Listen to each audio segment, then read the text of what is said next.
mettre ici. Dès qu'on est en live, je te dis ça. Ah, oh, qu'est-ce qui... Ouais. Ok, on est en live. Comment tu vas, Séverine? Hey, bonjour, ça va et toi? Bonjour, très très bien, merci.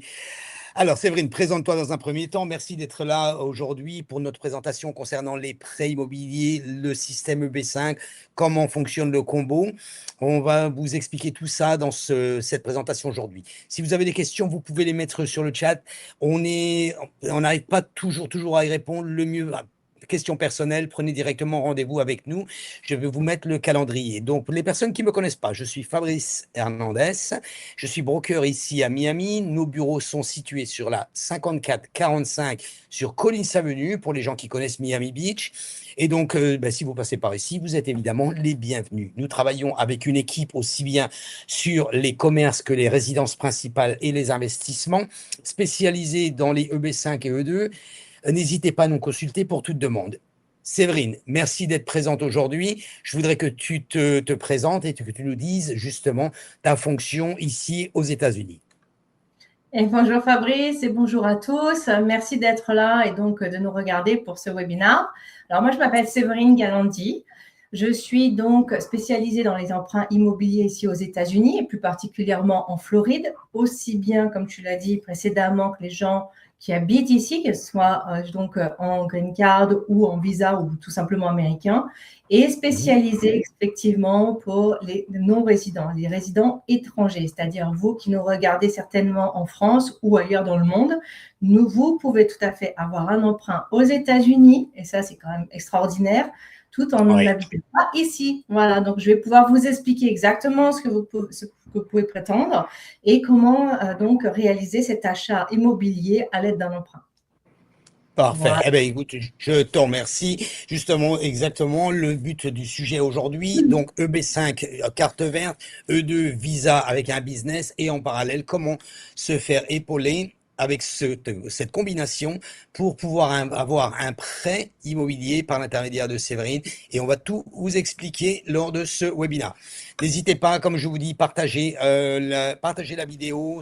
Toutes les personnes qui se sont enregistrées recevront l'enregistrement de cette présentation. Mais bien sûr, si vous avez des questions, prenez rendez-vous avec nous. Alors, nous allons commencer donc voir un petit peu pour devenir résident aux États-Unis pour les personnes, parce que nous avons quelques clients qui désirent être résidents et d'autres qui désirent ne pas être résidents, mais qui, malgré tout, veulent investir. Donc, nous allons voir les différents cas de figure ici et comment essentiellement les investisseurs étrangers utilisent le support d'un financement bancaire américain. Alors, on nous dit toujours, ah, les taux d'intérêt sont un peu plus chers aux États-Unis. Oui, également. Ils sont un peu plus chers aux États-Unis. Et Séverine va nous donner les détails, un peu plus de détails à ce sujet. Mais il faut savoir qu'au moins, on peut l'avoir. C'est déjà pas mal. Parce C'est que ça. je crois, C'est-à-dire voilà, vaut mieux je payer crois plus, si mais tu l'obtenir que voilà, d'avoir un taux hypothétique qui n'existera jamais.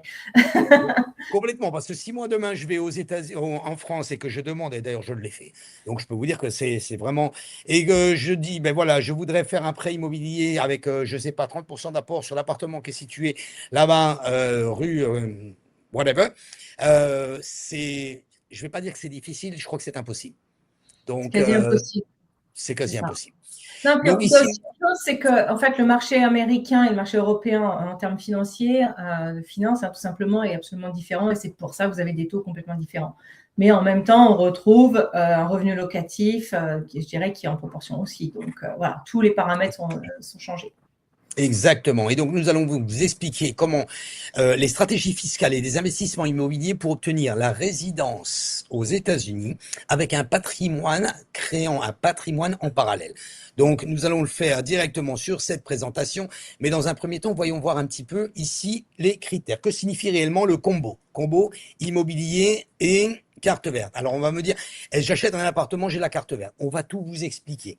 Pas de panique, parce que on dit toujours, ah oui, mais est-ce que je peux avoir, en ayant ça, un appartement, deux appartements? Donc, ce qu'il faut savoir, déjà, c'est que la majorité des étrangers pensent que pour investir aux États-Unis, il faut payer cash. Pourquoi? Parce qu'on sait très bien que, c'est ce qu'on vient de dire, l'inverse est pratiquement la seule solution pour pouvoir le faire. Mais non. Et Séverine, je pense que tu peux nous expliquer quels sont les États qui sont possibles de pouvoir faire un prêt ici aux États-Unis. Quand je disais les États, c'est-à-dire dans l'Europe ou en Sud-Amérique ou autre. Oh, il n'y en a pas beaucoup, hein. En fait, à ma connaissance, il n'y a pas grand, je dirais, il y a pas d'endroit où vous pouvez avoir des emprunts comme ça en tant que non-résident. Et alors, Oui. quand je dois repréciser ce qu'est un non-résident, c'est quelqu'un qui vient en tant que touriste avec un ESTA ou autre, hein, c'est-à-dire c'est quelqu'un qui n'a pas de statut d'immigration aux États-Unis. Si vous n'avez pas de statut d'immigration dans un pays, en règle générale, vous ne pouvez pas avoir d'emprunt, sauf quelques pays, effectivement, hein, il y a des exceptions, mais aux États-Unis, c'est possible. Donc, profitez-en. Parce que c'est quand même une opportunité extraordinaire d'agrandir votre portefeuille d'investissement ou de commencer vos investissements, hein, parce qu'on a beaucoup de jeunes entrepreneurs aussi qui veulent venir ici, donc n'hésitez pas. Mhm. Exactement. Donc, il n'y a pas besoin d'avoir une résidence principale ici. Il n'y a pas besoin d'avoir une entreprise ici. Et les investisseurs savent très bien la chose qu'il faut faire pour pouvoir obtenir justement avoir un prêt immobilier afin de développer son patrimoine. On peut le faire également par le biais d'une résidence principale ici sur le B5. On va vous expliquer comment. Donc, je continue au niveau du slide. Alors, donc, beaucoup de gens pensent qu'il faut partir directement de zéro et utiliser donc le système financier américain pour acheter un bien immobilier, générer des revenus, payer moins d'impôts et obtenir une résidence américaine. Je crois que c'est complètement faux parce que même si on a déjà acheté un bien immobilier, Séverine, je crois que tu as des possibilités là-dessus. Oui, bien sûr, oui, oui, tout à fait. Vous pouvez acheter plusieurs, je dirais, biens immobiliers à l'aide d'un emprunt, que vous soyez résident ou non, sans aucun problème. D'accord. Donc, nous voyons pourquoi et pourquoi nous expliquons la Floride. C'est pas parce que nous sommes situés, nous, sur la Floride, que nous avons accès et que nous disons, que nous focalisons nos clients sur la Floride. Nous focalisons nos clients sur la Floride parce que, honnêtement, c'est réellement le meilleur endroit pour investir. Nous avons, je crois qu'il y a plus de, cette année, je crois qu'il y a eu à peu près, ben, vous avez la liste ici, il y a eu 12 millionnaires qui ont migré sur la Floride. Donc, Jeff Bezos, Mark Zuckerberg, pour les gens qui connaissent, Larry Page, Bernard Thiel, Ken Griffin, connaît bien, Tom Brady, Grant Cardone, Alexander von Furstenberg. Beaucoup de millionnaires directement sont mutés ici sur Miami. Mais il y a bien une raison. Pourquoi? C'est même plus des millionnaires, c'est des milliardaires à ce stade-là. C'est du billionnaire, C'est gros. exactement. Miami y est venu. Exactement. Et Miami est réellement devenue la ville connaissant la plus forte croissance de richesse au monde, complètement. Les investisseurs étrangers continuent d'entrer ici sur le marché américain, nous le voyons. Nous avons même cette semaine, il y a une propriété qui s'est vendue à 32 millions ici sur le secteur. Donc, stabilité au niveau financier, stabilité au niveau juridique, l'accès au crédit, nous venons de le signaler aussi bien pour les résidents que pour les non-résidents. Protection patrimoniale avec des avantages fiscaux. Nous allons voir rapidement lesquels en détail. Mais voyons voir un petit peu ici en comparaison. Pourquoi nous avons bien sûr différents États tels que la Californie ou New York? Je prends toujours la Californie ou New York parce que ce sont réellement les deux États qui migrent vers la Floride. Tout simplement, nous avons ici au niveau des impôts, qui peut aller en Californie jusqu'à 13,3%. Nous l'avons vu sur un détail, nous avons fait une explication, je crois que sur une présentation, Séverine, concernant justement l'impôt en Californie ou New York par rapport à Miami. C'est ça.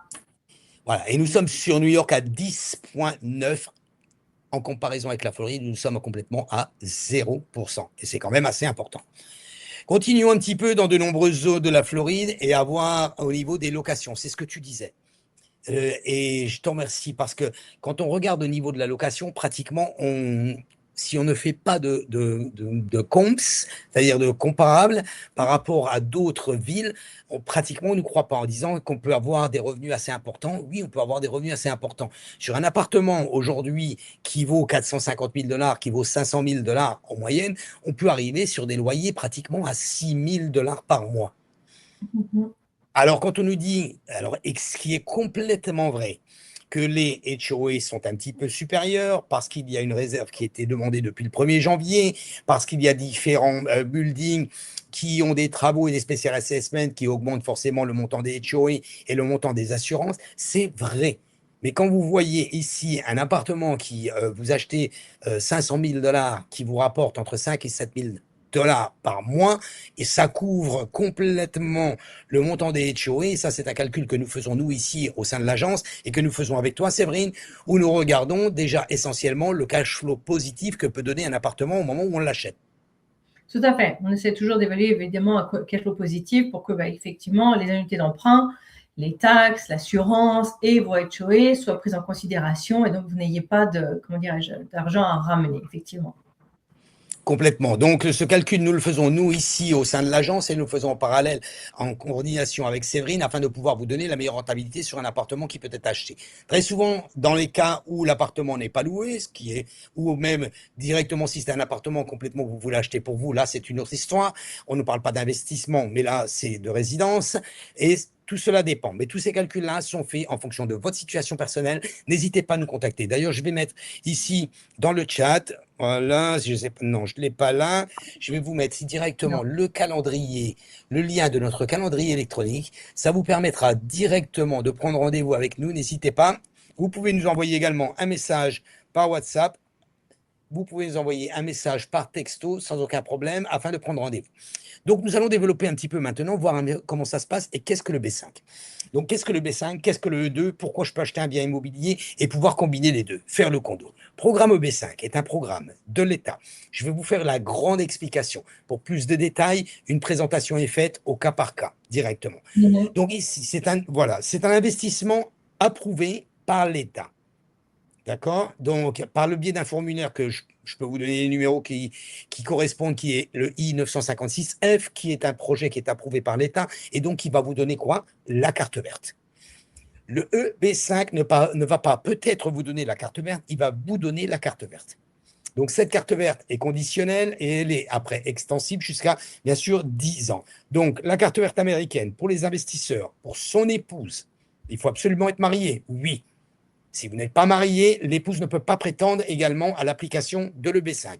Ici, et les enfants, et ça c'est très très important, les enfants de moins de 21 ans. Je suis en train de faire un client où l'enfant va avoir au mois d'août 21 ans. Nous faisons le dossier préalablement. Donc si vous avez l'intention, n'attendez pas. Ce que nous savons également sur le B5, parce qu'il y a beaucoup de gens qui me posent la question, est-ce que ça va s'arrêter?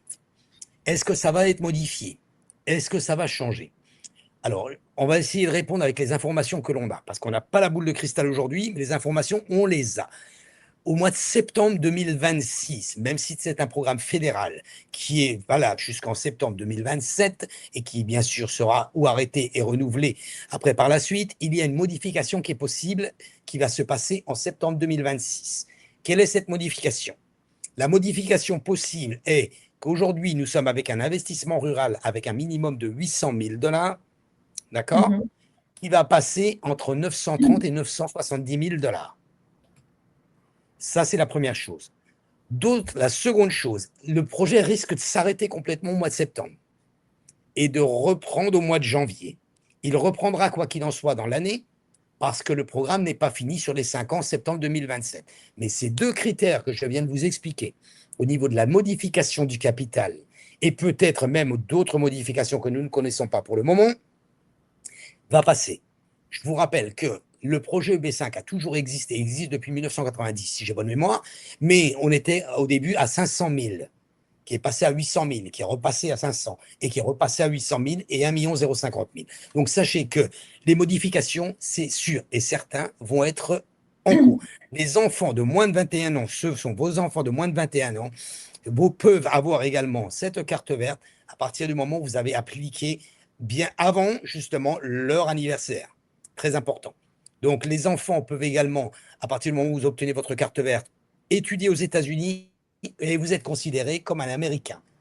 Vous avez bien sûr la possibilité après, à partir de la 5e année, de même demander le passeport. Vous pouvez aller jusque-là. Donc c'est un programme qui donne complètement la citoyenneté américaine avec un investissement, on va dire, passif par un développeur sur un projet immobilier. Vous n'achetez pas d'appartement sur le syndrome ici du développeur et du projet immobilier qui puisse exister. Je vais vous expliquer le combo, comment on va faire après pour le combiner avec un appartement immobilier, donc un projet immobilier. Donc, ici, ce projet, à partir du moment où vous êtes approuvé, au bout de 6 à 8 mois, vous avez votre carte verte et donc l'acceptation, et en moins d'1 an, vous avez votre carte verte. D'accord? C'est Pour toute ça. question, voilà, pour toute question, n'hésitez pas. Séverine, je n'ai pas les 800 000 $, j'ai 500 000 $, peux-tu me financer les 300 000 $ qui restent pour faire un EB5? Alors, malheureusement, non. Donc, je suis désolée, c'est assez direct, mais c'est le cas. Par Ok, contre, on a développé des outils quand même assez extraordinaires qui vont vous permettre éventuellement d'obtenir ces 300 000. Voilà, par des façons un petit peu qui sont complètement légales, hein, il n'y a pas de souci, sans aucun problème. Mais en fait, on va vous expliquer comment arriver à avoir vos fonds d'une façon un petit peu différente que la façon dont Fabrice vient vous expliquer, où en fait, vous apprenez vos 800 000, 850 000, peu importe que vous avez en France ou ailleurs, et vous investissez directement dans ce fameux building qui ne vous rapportera rien, hein, ou très, très, très, très peu d'intérêt, et surtout qui ne vous appartiendra jamais. Donc, en fait, vous placez vos 800 000 quelque part pendant 3 et 5 ans, hein, si je m'abuse, Fabrice. c'est Et vous ça, oui. récupérez vos fonds dans 5 ans en parallèle. Vous avez votre green card, mais vos fonds, entre guillemets, ont perdu de la valeur parce qu'évidemment, il n'y a aucune valorisation, soit d'intérêt, soit d'achat de biens ou quoi que ce soit. Exactement. Alors, deux possibilités. Ça, c'était dans un premier temps le visa EB5 et on va vous expliquer comment justement générer des revenus. Parce que quand vous faites un EB5, exactement ce que tu viens de dire, Séverine, et je t'en remercie, c'est que le taux d'intérêt que vous allez avoir, et quelquefois qu'on arrive à négocier justement, vous allez avoir entre 1 et 2% maximum. Donc, sachant que l'inflation en moyenne est de 3, et forcément, il y a une déperdition au niveau du capital. Forcément. Le truc, il est où? C'est que quand on applique pour un UB5, on n'applique pas pour un investissement. On applique pour la carte verte essentiellement. Voilà. Donc, en fait, il faut savoir complètement ce que l'on veut dès le départ. Mais par contre, moi, je me suis dit, en tant que financier, c'est quand même un petit peu dommage. Parce que si j'investis quand même 800 000 $ et je récupère 1 ou 2% d'intérêt, ce qui est quand même malheureux, comment je pourrais faire pour pouvoir faire et avoir une rentabilité qui oscille entre 8 et 12%? Et on a trouvé la solution. On l'a travaillé pendant une paire d'années et on a trouvé la solution. Et on l'a appliqué et ça marche. Parce que plusieurs clients ont déjà directement. Vous pouvez directement aller sur mon site, il y a plusieurs testimoniaux à ce sujet. Donc, mais on va vous expliquer également, parce qu'il y a des gens qui me l'ont dit, et même ce matin j'ai eu le cas, ils disent ok, c'est bien gentil, mais j'ai pas les 800 000. Mais je veux venir aux États-Unis. Donc il y a deux possibilités. Vous avez un autre visa qui existe, qui est le visa E2. Donc, nous allons voir rapidement la différence entre le visa EB5 et le visa E2. Le visa EB5, comme je viens de vous l'expliquer, qui n'est pas finançable, va vous donner la carte verte. Le visa E2, qu'est-ce que c'est? Vous êtes, je vais prendre le truc classique parce qu'en France, ça marche très bien. Boulanger. Voilà. Donc, donc voilà. Et vous désirez acheter une boulangerie et vous désirez étendre justement votre activité ici aux États-Unis avec le même principe. Coffee shop, boulangerie, etc. Vous voulez plus vous lancer directement dans la fabrication parce que ça sera un peu plus difficile ou autre, mais faire un peu dans le même système. Vous achetez un business. Quel est le prix du business? Il n'y a pas de prix de business. C'est-à-dire que on me demande quel est le prix minimum. Le prix minimum, c'est le prix le business que vous trouvez qui vous convient et la possibilité au niveau de l'argent que vous avez. Le client que j'avais ce matin, qui me dit, ben oui, mais moi je voudrais, ben, c'était une boulangerie justement, et il me dit, ben oui, mais moi je voudrais acheter une boulangerie, mais j'ai 120 000. Et j'ai que 120 000, mais j'ai le mérite de les avoir. Et il a complètement raison, je suis entièrement d'accord. Donc là-dessus, on n'a pas 800 000, ben, c'est pas grave, on va se basculer sur un E2 et on verra si on peut faire un changement de statut durant les années sur lesquelles nous allons rester ici aux États-Unis en travaillant sur notre business. Donc qu'est-ce que c'est? Le visa EB5, résidence permanente, oui. Carte verte, oui. Délai approximatif, 2 à 4 ans. Ici, ce qu'on vous a expliqué sur le projet.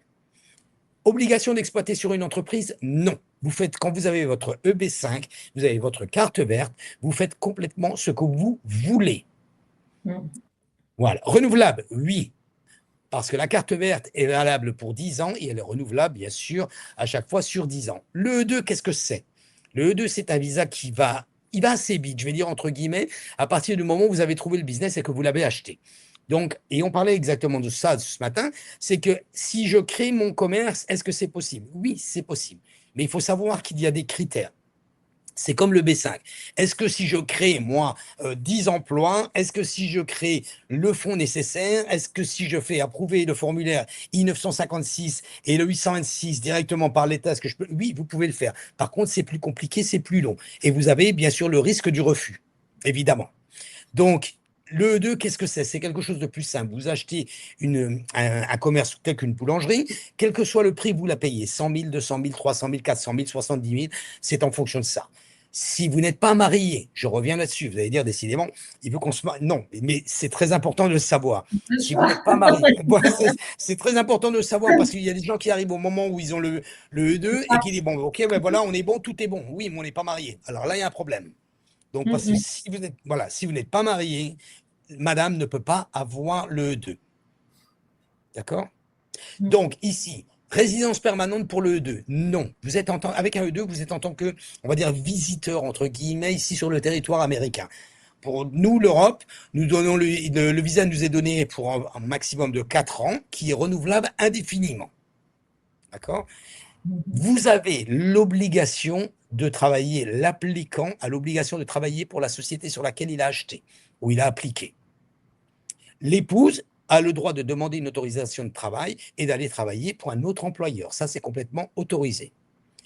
Le E2 ne vous donnera jamais la green card. Jamais. Oui, comme je vous le disais, il est renouvelable indéfiniment en fonction, bien sûr, du projet, de votre projet qui continue à faire des bénéfices. Des revenus aussi que vous dégagez, parce qu'en fait, il vous demande aussi au niveau du renouvellement de dégager un certain volume de revenus en fonction de la taille de votre famille. C'est-à-dire vous êtes une personne, 2 personnes, 5 personnes ou 10 personnes, il faut que vous ayez des revenus suffisants pour pouvoir vivre aux États-Unis dans je dirais, dans des conditions correctes, en fait. Donc ça, il le juge. Exactement, tout à fait.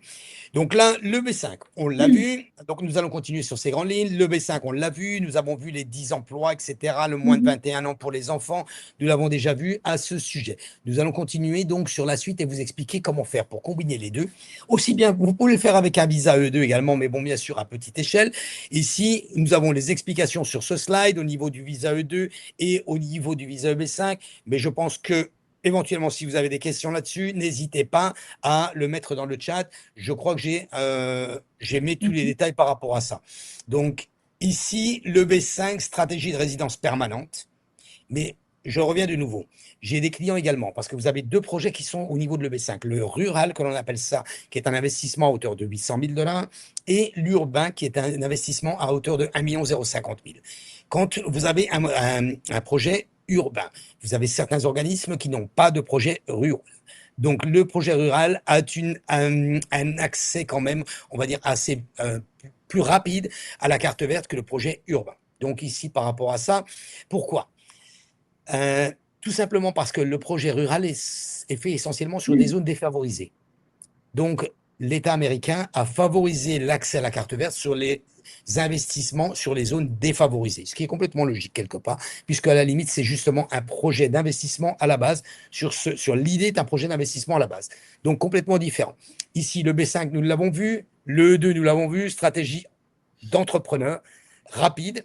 Quand vous avez trouvé votre commerce, ensuite, ça dépend uniquement du rendez-vous de l'ambassade. Mais aujourd'hui, on est sur des rendez-vous à peu près sur 2 mois. Donc, ce qui est quand même assez intéressant, ça va quand même assez vite. Donc, comment maintenant fonctionnent les prêts immobiliers pour les étrangers? Donc là, on va demander à Séverine qui nous explique tout par rapport à ça. Comment fonctionnent directement les prêts avec Green Card, sans Green Card. Et donc, comment on peut le faire à partir du moment où on les a, où on désire faire un prêt immobilier. Un étranger peut-il acheter aux États-Unis sans résidence, sans green card, sans numéro de social? Séverine, dis-nous tout là-dessus.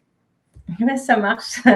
Donc, moi, je vais vous expliquer. Effectivement, donc, ensuite, je pense, Fabrice, qu'on parlera aussi du lien entre le EB5 et le E2 et les investissements que l'on peut faire, le fameux combo dont tu as parlé. Voilà, là, juste après. Voilà, je vais déjà vous parler d'une manière générale un peu. Donc, bon, vous nous regardez, vous dites finalement, bon, peut-être que le B5 ou le E2, ce n'est pas pour vous tout de suite. En l'occurrence, vous avez quand même une solution si vous voulez venir aux États-Unis et investir aux États-Unis. Parce que comme vous le savez, c'est un marché qui ne fait que grandir, surtout en Floride. Donc, l'intérêt, c'est pourquoi pas développer votre portefeuille immobilier, comme on en a parlé un petit peu plus tôt. Et donc, pour ça, effectivement, je vais pouvoir vous aider. Tout simplement, c'est qu'en fait, vous pouvez tout à fait financer un bien immobilier aux États-Unis à l'aide d'un emprunt bancaire fait aux États-Unis avec une banque américaine, même si, comme je vous l'ai dit tout à l'heure, vous n'êtes pas résident américain. C'est-à-dire que si vous venez avec simplement votre passeport et votre ESTA, pour ceux qui connaissent, vous pouvez tout à fait investir aux États-Unis avec un emprunt immobilier d'une banque américaine. Donc ça, c'est vrai que c'est quand même extraordinaire parce que, comme tu l'as dit, nous, on n'a pas vraiment cette possibilité en France. Enfin, c'est très, très, très compliqué. Ici, vous le savez, hein, c'est un pays qui est très dynamique, qui donne sa chance à plein de gens. Effectivement, si vous apportez des fonds, vous pouvez tout à fait acheter un bien immobilier aux États-Unis. Qu'est-ce que je vais vous demander? C'est très simple. Je vais vous demander quoi? Uniquement un passeport, 2 mois de relevé de compte et un compte en banque ouvert aux États-Unis. C'est tout ce dont je vais avoir besoin pour vous faire un emprunt ici en tant que non-résident. Donc, c'est quand même relativement simple. Alors, vous allez me dire, mais c'est vrai, comment tu fais? C'est formidable. C'est ça, parce qu'en fait, je ne vais pas vous demander vos fiches d'imposition, je ne vais pas vous demander vos salaires, etc. Je vais simplement vous demander où vous habitez, où vous travaillez, mais ça s'arrête là. Donc, en fait, le prêt que je vais vous faire, c'est un prêt qui va être fait sur le cash flow du bien, c'est-à-dire sur la valeur, la rentabilité, ni plus ni moins du bien. Donc, d'une part, je vais avoir les revenus locatifs estimés, qui vont être estimés par un expert de la banque. Et de l'autre côté, je vais avoir nos chiffres, c'est-à-dire le montant de notre emprunt, donc l'annuité mensuelle d'emprunt, les taxes, donc la property tax, qui est la taxe foncière ici, l'assurance, éventuellement les HOA, qui sont les charges de copropriété. Tout ça nous donne un ratio. Et en fait, en fonction de ce ratio, écoutez, vous pouvez être qualifié et avoir un emprunt aux États-Unis. D'ailleurs, peu importe le ratio, vous pouvez avoir un ratio même négatif, ça fonctionne. Positif, ça fonctionne également. Voilà. C'est formidable. Parce que voilà, vous pouvez acheter des biens ici. Alors, quel type de biens vous pouvez acheter? Des maisons individuelles, des maisons jumelées, vous savez, les fameuses townhomes, des appartements avec prestations hôtelières qui s'appellent des condos hôtels et des petits buildings où vous pouvez avoir 3 ou 4 unités à l'intérieur que vous pouvez louer soit à l'année, soit par exemple en court terme. Donc, tous ces biens-là, vous pouvez les acheter de la même façon, c'est-à-dire uniquement avec un passeport et des fonds, un relevé de compte que vous avez en France. Ensuite, ce qu'il faut savoir, vous pouvez en acheter autant que vous voulez. C'est-à-dire que vous n'êtes absolument pas limité par le nombre de biens. Ce qui est contraire en France. Souvent, on vous dit après 2 ou 3 biens achetés, vous pouvez plus les financer. Au Canada, ils ont le même problème. Après 2 ou 3 biens, ils vont dire non, vous ne pouvez plus financer. Tout à fait, oui. Pas du tout cette problématique. Parce qu'en fait, je ne prends pas en compte votre ratio d'endettement. Je prends uniquement, je dirais, le cash flow dégagé par chaque bien. Donc, vous pouvez acheter autant de biens que vous voulez. Et alors, la beauté de cela, c'est que vous pouvez acheter, je dirais, à partir de 150 000 $ d'emprunt, c'est-à-dire un achat aux alentours des 230 000, jusqu'à 10 millions de dollars d'emprunt, c'est-à-dire un achat dans les 114 millions. Donc, vous voyez que vous avez vraiment toutes les possibilités pour acheter un bien ici aux États-Unis. Voilà. Donc, qu'est-ce qu'il va vous falloir? Quand même, il faut que je vous le dise, il vous faut tout de même 30% d'apport, plus environ 5-6% pour les frais de closing pour acheter ce bien. À partir du moment où vous avez cela sur un compte, soit aux États-Unis, soit en France, on peut vous financer. Il n'y a aucun souci. Et alors, vous pouvez acheter le bien soit à titre personnel, soit au nom d'une société, ça c'est possible, peu importe, il y a plusieurs structures de société. Là justement, on verra avec donc, nos partenaires qui pourront monter la société pour vous. Donc ça, c'est absolument possible aussi. Vous pouvez avoir des associés dans la société ou acheter tout seul, peu importe, c'est complètement libre. Et vous avez également la possibilité de soit venir donc signer la vente, l'achat de votre bien et les documents d'emprunt sur place, soit de les faire à distance. Voilà. Donc, vous voyez, c'est quand même un principe qui est quand même relativement simple. À partir de là, vous pouvez acheter ce que vous voulez aux États-Unis et surtout le nombre de biens que vous souhaitez. Voilà, donc, pensez à cela, ça vous permet vraiment de valoriser votre patrimoine français. Ça permet aux gens aussi, on a beaucoup de gens comme ça, Fabrice, qui achètent ici pour pouvoir transmettre à leurs enfants en évitant quelques taxes en France. Donc, vous avez plein de choses à faire parce que les impôts ici aux États-Unis sont quand même beaucoup plus bas. Et en fait, vous avez une valorisation en Floride qui est exponentielle. Donc, quoi qu'il arrive, vous allez dans l'investissement. Exactement. J'ai eu le cas justement d'un client hier qui habite la France, hein, Mhm. sans voir, et donc et qui a vendu ses biens immobiliers qui étaient imposés à hauteur de 43%, même, et pourtant il était en SCI. 43% au niveau de l'imposition. Ici, si vous le passez par le biais d'une société aux États-Unis, mis à part l'impôt qui est de la FIRTA, on pourrait développer par rapport à ça pour les étrangers, qu'on pourra vous expliquer, mais à hauteur de ça, réellement sur le capital gain, sur les plus-values, vous allez être taxé à 15%. Donc, c'est sûr que nous, déjà, on râle un peu quand on a 15%, mais quand on voit 43 de l'autre côté, on se dit, On est content. C'est une façon de dire qu'on est content de payer nos impôts. bon, de toute façon, nous, en tant que Français, on râle tout le temps quand il faut payer, hein. Donc, ça, c'est Parce qu'on normal. n'enlèvera pas. Voilà. C'est assez une situation assez normale. Mais bon, quand on voit la comparaison, quand on m'a dit 43%, c'est vrai que, bon, moi, comme je vous dis, j'étais conseiller financier ici en France, un petit peu oublié, un petit peu déconnecté complètement par rapport à ça, de toutes les nouvelles législations. Mais quand je vois ici cette différence, nous comparons aujourd'hui la différence entre la Californie, New York et le reste au niveau de la taxe de l'État. Mais quand je vois simplement sur le capital gain en fonction de l'Europe, mais à côté de ça, les taxes que peuvent payer les Californiens ou les New York, c'est vraiment de la rigolade. Vous l'avez vu, nous sommes sur 10,9 et 13,3. Donc, et on est loin des 43. Donc, C'est ça. mais bon. Donc voilà, je te laisse finir, c'est vrai. C'était juste une parenthèse parce que ça m'avait. Waouh, et c'est pas. Il n'y a pas de. C'est hier exactement avec le client que justement nous avons fait l'entretien pour finaliser son EB5 et qui a vendu justement quelques propriétés. Quand il m'a dit il a eu la facture au niveau de la fiscalité, 43%, ça a été quand même un choc. Ouais, c'est compliqué, hein. C'est vrai que, alors qu'ici, vous n'avez pas du tout la même fiscalité, vous pouvez revendre et faire ce qu'on appelle un 1031 exchange pour éviter de payer les taxes et acheter, par exemple, un autre bien.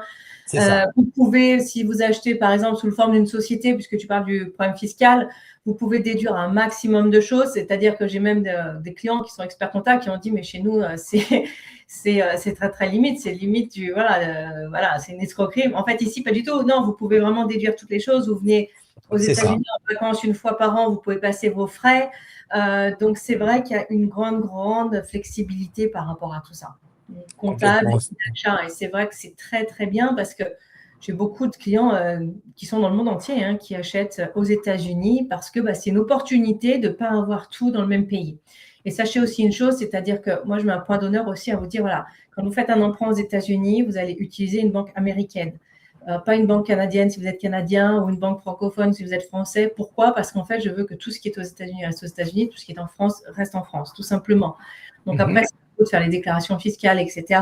Mais on vous demandera strictement rien sur ce que vous avez en France. Je vais uniquement vous Non, demander tout à oui, l'heure et d'autre comment part, les coûts. oui, il y a un accord France-États-Unis où il n'y a pas de double imposition. L'accord de 1978, exactement, il n'y a pas de double imposition. C'est-à-dire que si vous payez les impôts sur les revenus que vous avez ici par le biais d'une société, vous n'allez pas les doublement payer quand vous les reportez en France, si vous les Tout à reportez fait. correctement. Exactement. Donc, voilà, vous avez une grande flexibilité. Maintenant, si vous voulez mettre en place un projet comme celui-ci, même si c'est dans 6 mois, 8 mois, peu importe, contactez-moi. On peut commencer votre dossier. Je pourrai répondre à toutes vos questions. Il y a aussi, évidemment, sur les conditions d'emprunt, etc., des choses à évoquer. Donc, on l'évoquera, je dirais, au téléphone. Ce sera beaucoup plus simple, de façon à s'adapter vraiment à chacun de vos cas particuliers. Voilà. Tout à fait, tout à fait. Donc là, on va vous expliquer un peu la stratégie, comment combiner justement l'immobilier avec le B5 et le financement. Alors, donc, toute l'explication est bien claire, c'est-à-dire que si j'achète un appartement demain, est-ce que je peux avoir la carte verte? Non, vous ne pouvez pas. Donc, vous êtes obligé, si vous voulez avoir la carte verte, de passer par un programme avec un centre régional qui est approuvé par le USCIS, ce que je vous ai dit au début de l'explication. Maintenant, la solution que nous avons trouvée par rapport à ça, le financement lié directement avec le B5. Comment on procède? Aujourd'hui, par exemple, et vous pouvez mettre vos commentaires s'il y a quelque chose que vous ne comprenez pas, mais ou même directement prendre rendez-vous avec moi juste après. Donc, si vous avez, laissons dire que vous avez, puisque tu nous as parlé d'à peu près de 30%, on va partir sur 30% ici. Donc, laissons que vous avez 1 100 000, 1 200 000. OK? Vous investissez dans un bien immobilier, une maison, un condo, n'importe. On vous trouve ce bien immobilier à hauteur de 1 100 000, 1 200 000, vous achetez ce bien immobilier. Vous vous rappelez ce qu'on vous a dit? On vous a dit qu'un appartement en hauteur de 450 000 en moyenne rapporte entre 5 et 7 000 $ de revenus. Voyons voir sur ce bien immobilier, si vous le louez en classique ou si vous le louez par le biais de certaines plateformes comme Airbnb, peut générer des revenus qui sont très importants et qui vont aller au-dessus de 10 000 $. Je ne vais pas partir sur le meilleur des cas, je vais partir sur le pire des cas. Vous achetez donc cette maison, partons sur une maison, donc à 1 100 000 ou 1 200 000, et donc vous commencez à la louer. Cette maison, ça va être loué entre 7 et 9 000 $ minimum, et vous faites ce qu'on appelle un cash out, c'est-à-dire ce que Séverine vous a dit, on va vous faire un prêt immobilier sur la maison. Alors vous allez dire, attendez, je l'ai payé cash la maison. Oui, vous l'avez payé cash. Vous vous rappelez, on vous a dit, si vous prenez votre investissement, votre 1 million de $, vous les mettez sur le centre régional, taux d'intérêt entre 1 et 2%. Donc, pratiquement rien, puisque l'inflation est de 3. Mais vous achetez votre bien immobilier, vous le louez, ça vous génère des revenus. Première chose. Deuxième chose, vous pouvez amortir au niveau des impôts également ce bien immobilier. Combien de temps? La loi américaine vous donne la possibilité d'amortir un bien immobilier sur 27 ans et demi. Vous pouvez le réduire, cet amortissement, à 5 ans sur un bien loué en Airbnb. Quand je dis Airbnb, je parle en location de vacances. Vous devez prouver, vous devez avoir la licence pour pouvoir le faire, mais c'est possible. Quel intérêt? L'intérêt est, ce que vous expliquez Séverine, il y a beaucoup de choses ici que vous pouvez faire avec une entreprise que si vous les faisiez en France, ça serait de l'abus de bien social. C'est une chose qui est claire. Ici, vous avez la possibilité, si vous achetez un bien immobilier, vous avez la possibilité de déduire vos restaurants quand vous venez, vos billets d'avion quand vous venez, et la location de la voiture quand vous venez, et toutes les autres charges, bien sûr, qui seraient liées avec bien sûr, les commodités, les meubles, etc. Donc ça, c'est une chose. Il y a les intérêts bancaires également que vous pouvez déduire. Ouais. Très important. Donc, je pars, j'achète mon bien immobilier, je l'achète à 1 million. Je fais ici un cash out. Séverine me fait le cash out, c'est-à-dire quoi? Elle me rend 800 000 $. En fait, je vais ressortir, comme vous avez acheté votre bien cash, on est bien d'accord que votre appartement, vous avez 1 200 000, si on prend ton exemple de trésorerie, dedans, d'équité. En fait, moi, là où je vais arriver, c'est que je vais faire un refinancement cash out, que l'on appelle. C'est-à-dire que je vais ressortir environ 65% de la valeur de votre bien. D'accord? Donc, 65% des 1,2 million. Voilà. Voilà, donc on est bon sur les 800 000. Exactement. Et en fait, ces 65% vont correspondre à votre investissement pour le B5 dans vos fameux centres ou les fameux centres de développement pour faire votre B5. C'est ça. Donc, on vous rend les 800 000, on prend les 800 000, on applique pour le B5, vous avez votre carte verte. En attendant, vous avez votre bien immobilier. Votre bien immobilier, vous pouvez habiter dedans, ce n'est pas le but, mais vous pouvez. Vous pouvez, le temps du process de l'EB5, de le louer et y habiter après, si vous le désirez. Parce que vous vous rappelez ce que je vous ai dit, le process en moyenne, 6 à 8 mois. 8 mois, vous avez l'acceptation et 1 an, vous avez la carte verte. À peu près, c'est ça. Sur un projet rural, sur un projet urbain, sachez-le que ça met quelquefois 2 ans. C'est pour ça que je le conseille rarement. Voilà. Ensuite, en contrepartie, si vous avez la carte verte de demain, ça ne vous donne pas l'obligation de courir aux États-Unis. Vous pouvez, hein. Mais si vous avez un enfant qui doit terminer l'école, si vous avez une société que vous voulez vendre, qui est en cours, si vous avez des choses qui sont importantes que vous devez solutionner, vous avez la possibilité jusqu'à 3 ans avant de pouvoir venir vous installer aux États-Unis. Parce que je le répète, la carte verte, c'est quelque chose que vous allez avoir définitivement et ça vous donne la résidence et le même statut qu'un Américain. Je reprends mon explication. On reprend le cash out, ok? Résultat, on a les 800 000. Les 800 000, on approuve pour la carte verte. On obtient notre carte verte. Au bout de 4 ans, plus 1, au bout de 3 ans, plus 1, en fonction du projet du centre régional, vous allez avoir la restitution de votre capital de 800 000 avec les intérêts. D'accord? Ensuite, la maison est toujours là puisque depuis 5 ans, vous la louez. Et depuis 5 ans, vous touchez les revenus, ce qui vous donne une rentabilité et ce qui vous donne, comme vous le voyez là sur le slide, directement un taux d'intérêt beaucoup plus important que si vous avez uniquement votre EB5 ici, avec une immobilisation du capital avec un pourcentage d'intérêt faible. Ce qu'il y a, c'est qu'en fait, au lieu d'investir directement dans quelque chose qui va vous rapporter au mieux 1 ou 2%, et encore, on a eu des chiffres plus bas, en fait, tout simplement, vous passez par le biais de l'immobilier, ce qui fait que votre argent, au lieu d'être là, de stagner, en fait, vous le faites travailler avec votre immobilier. Alors, vous avez acheté un bien qui va se valoriser. Effectivement, vous allez avoir un emprunt, mais l'emprunt va être payé par des locataires, en fait, tout simplement. Et une fois Exactement. que vous avez l'argent qui est revenu du EB5 dans les entre 3 et 5 ans, Fabrice, si je ne me trompe, vous C'est pouvez tout ça. à fait soit rembourser cet emprunt immobilier, soit prendre ces fonds et réinvestir dans un autre achat immobilier. Donc, c'est vrai que c'est extraordinaire parce qu'en fait, vous utilisez le levier de l'emprunt en fait, pour ni plus ni moins que augmenter votre patrimoine. En fait. C'est tout simplement ça. Exactement. Et l'avantage qu'il y a, c'est que c'est ça. C'est que la maison que vous achetez aujourd'hui, je prends la maison, c'est un exemple, vous pouvez prendre un appartement Oui. si vous préférez. Mais le bien immobilier que vous achetez aujourd'hui, et c'est complètement évident qu'il va y avoir une revalorisation du bien au bout de 5 ans. Donc non seulement vous prenez les loyers, et même, je le dis toujours à tous mes clients, même si le loyer que vous prenez vient compenser en 0,0, c'est-à-dire vient compenser la mensualité au niveau du prêt, et que vous ne gagnez ni 10 dollars, faites-le. Parce que votre bien immobilier, que vous avez acheté 800 000 aujourd'hui, vous avez acheté 1,2 million aujourd'hui, croyez-moi, et bon, attention, ça ne va pas toujours se passer comme ça, faut pas non plus rêver. Nous avons eu une croissance de 40% des biens immobiliers de la pandémie jusqu'à aujourd'hui. C'est-à-dire qu'on a une croissance aujourd'hui qui est à hauteur de 10% par an. Ça ne va pas donner 40% durant les 4 prochaines années à venir.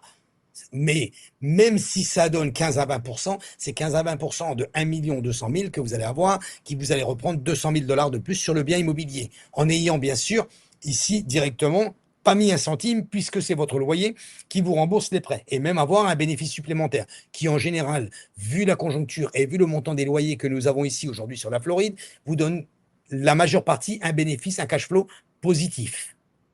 Et c'est là-dessus que justement Séverine se base, je crois. C'est ça, exactement. Oui, tout à fait. C'est tout Voilà. à fait là-dessus. Donc ici, nous avons donc le système avec le combo du prêt immobilier et de l'appartement que vous puissiez avoir. Au niveau des impôts, alors comme on vous l'avait dit, vous avez les intérêts que vous pouvez déduire, vous avez le bien immobilier en lui-même que vous pouvez déduire, vous avez beaucoup de choses que vous pouvez déduire. Nous le verrons à ce moment, c'est surtout spécial au cas par cas, parce que si c'est un condo, c'est complètement différent d'une maison. Si c'est un multifamily tel que tu le disais, ou un townhouse, l'amortissement est complètement différent. Si c'est une location saisonnière ou une location annuelle, également, c'est complètement différent. Et bien sûr, comme vous pouvez également, et c'est possible, parce que ce sont des questions qui en général reviennent très souvent, donc je vais vous répondre tout de suite. Est-ce que je peux le faire par le biais d'une société et est-ce que ma société peut envoyer l'argent? Oui. Vous pouvez le faire par le biais d'une société. Je vous le conseille même de le faire par le biais d'une société. Pourquoi? Parce que ça vous permet de déduire les meubles que vous pouvez acheter, les éventuels travaux que vous pouvez faire à l'intérieur de votre bien, Mhm. l'électricité, l'éclairage, l'électroménager, tout est déductible, ce qui est quand même formidable et ce qui est loin d'être la même chose en France. Fabrice, je Donc, voudrais juste ajouter par rapport à ce dont tu viens de parler, ce que j'ai abordé, ce que je n'ai pas précisé. En fait, oui, ça peut être l'achat il faut quand même le dire, ça peut être l'achat d'une maison à 1,2 million ou 1,4 million, peu importe, ou alors ça oui, peut être 3, 4 biens, on s'en fiche.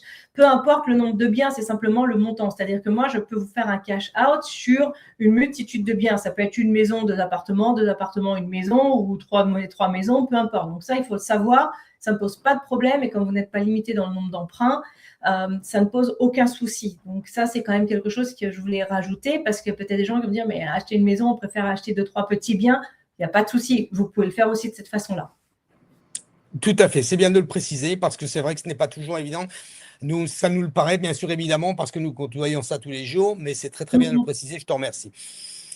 Donc voilà, vous avez bien compris le système. Voilà un petit peu. Donc n'hésitez pas si vous avez plus de questions. Mais quoi qu'il en soit, nous sommes ici pour vous les expliquer. Ne perdez pas trop de temps si vous avez une ambition d'avoir un système avec le B5. Si vous voulez juste un investissement immobilier avec un prêt immobilier qui puisse vous donner l'aide de l'acheter, c'est également possible. C'est-à-dire que vous pouvez nous consulter directement pour faire un EB5 en direct.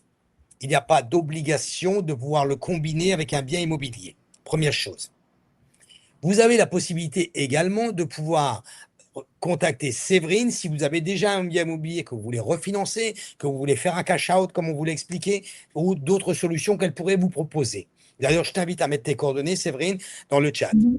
Oui. Troisième chose, vous pouvez nous contacter également si vous voulez acheter un bien immobilier unique sans passer par le B5 et faire un prêt immobilier. L'acheter cash, moi je vous conseillerais d'acheter deux biens immobiliers plutôt que d'acheter un seul cash. et je pourrais vous donner tous les détails, pourquoi du comment. Et enfin, vous pouvez bien sûr, et évidemment, appliquer pour le B5, faire un prêt immobilier et acheter votre bien immobilier en même temps.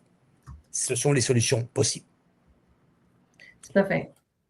Voilà, je crois qu'on a fait le tour complet au niveau de ces explications, Séverine. Écoute, oui, je pense qu'on a tout dit. Et puis, de toute façon, ne vous inquiétez pas, quoi qu'il arrive, lorsque vous allez nous recontacter, on va tout vous réexpliquer, hein, parce que ça fait beaucoup d'informations et c'est surtout que le système est radicalement différent. C'est Donc, vrai. vous n'inquiétez pas, on va prendre le temps, on va tout vous réexpliquer. Voilà, vous aurez, voilà, n'hésitez surtout pas. Voilà. Et ne vous y Exact. prenez pas au dernier moment. Il faut absolument nous contacter avant. De cette façon-là, vous avez le temps de vous préparer. Voilà. Exactement, c'est très très important parce que c'est vrai que chaque personne a sa situation personnelle et spécifique. Mhm. Donc n'hésitez pas à nous contacter. On a essayé, et tu as raison complet, on vous a donné beaucoup d'informations sur ce webinaire, ça fait peut-être beaucoup d'un seul coup, mais n'hésitez pas, vous pouvez nous consulter au cas par cas, aussi bien sur un visa E2, aussi bien sur un visa EB5, ou aussi bien sur un investissement isolé d'un appartement ou d'une maison ici sur les États-Unis. Séverine, merci. Merci à toi, Fabrice, et merci à tout le monde. À bientôt et à bientôt pour une autre présentation et je te souhaite une bonne journée. Merci également. Bonne soirée Merci à à tout le monde. tous. Merci à tous. Bye bye.